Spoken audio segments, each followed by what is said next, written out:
Hello and welcome to the New Year's edition of Access DNR, the monthly video newsletter from the Maryland Department of Natural Resources. In this episode, we take a deep look into oyster biology, provide an uncommon hunting opportunity, spread holiday cheer, and more.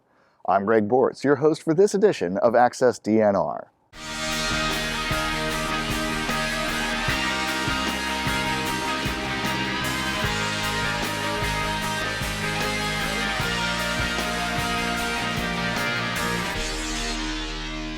We begin this episode with an in-depth look at ongoing efforts to research and monitor our state's most beloved bivalve, the eastern oyster.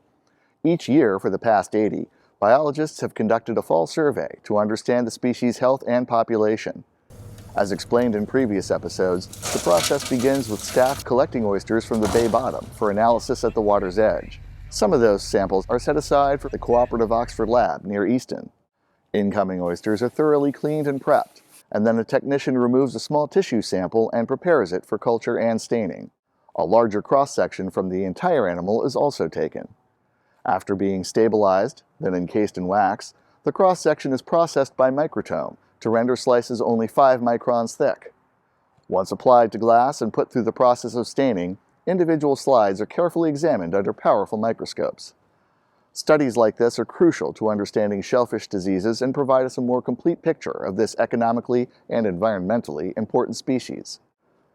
Next up, we head to Western Maryland, where wildlife staff is helping create a bit of history and nostalgia with a managed pheasant hunt.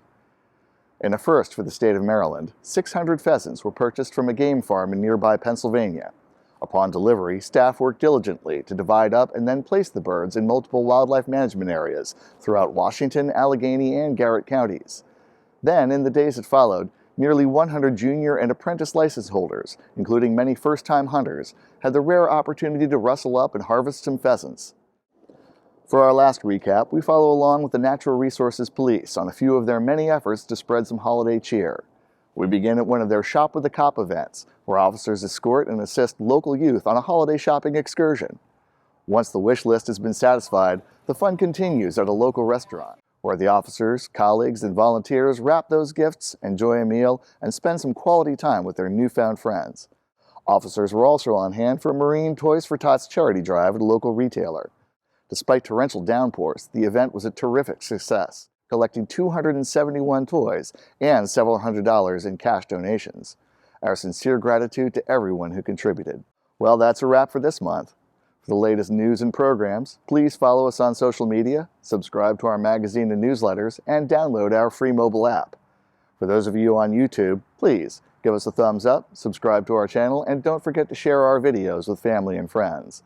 I'm Greg Bortz. Thanks for joining us. We'll see you next month on Access DNR.